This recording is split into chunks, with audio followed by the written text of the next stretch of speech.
সময় কতখানি পেরিয়ে গেছে জানি না, তবে এতটুকু টের পাচ্ছি আমি এখন আর আগের মতন অল্পই কেঁদে উঠি না।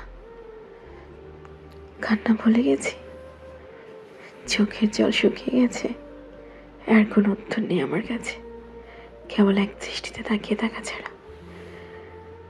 এখানে দৃষ্টি শূন্য, নির্দিষ্ট কিছুতে বাধা পড়ে না, নেই কোনো নিষেধাজ্ঞা, যতক্ষণ ইচ্ছে তাকিয়ে থাকা যায়। কি দেখছি, দৃষ্টি কোথায় আটকে গেছে, উত্তর নেই, কেবল নীরবতা চারদিকে। নীরবতা যে বড্ড নিষ্ঠুর, তার চেয়েও বেশি নিষ্ঠুর যখন চঞ্চলতা নীরবতার কাছে মাথা নয়, বাক্য শূন্য হয়ে যায় কণ্ঠনালী, কথা ছড়িয়ে পড়ে, তারপর পাথর হয়ে যায়। পাথর হওয়া কাকে বলে এর উত্তরটা হয়তো জানি।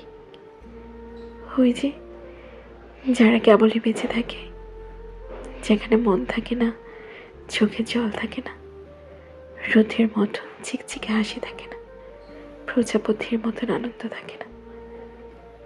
থাকে কিছু না কিছু তো তাদের ঝুলিতেও থাকে, আর তা হলো মিনিটে কয়েকবার দীর্ঘশ্বাস।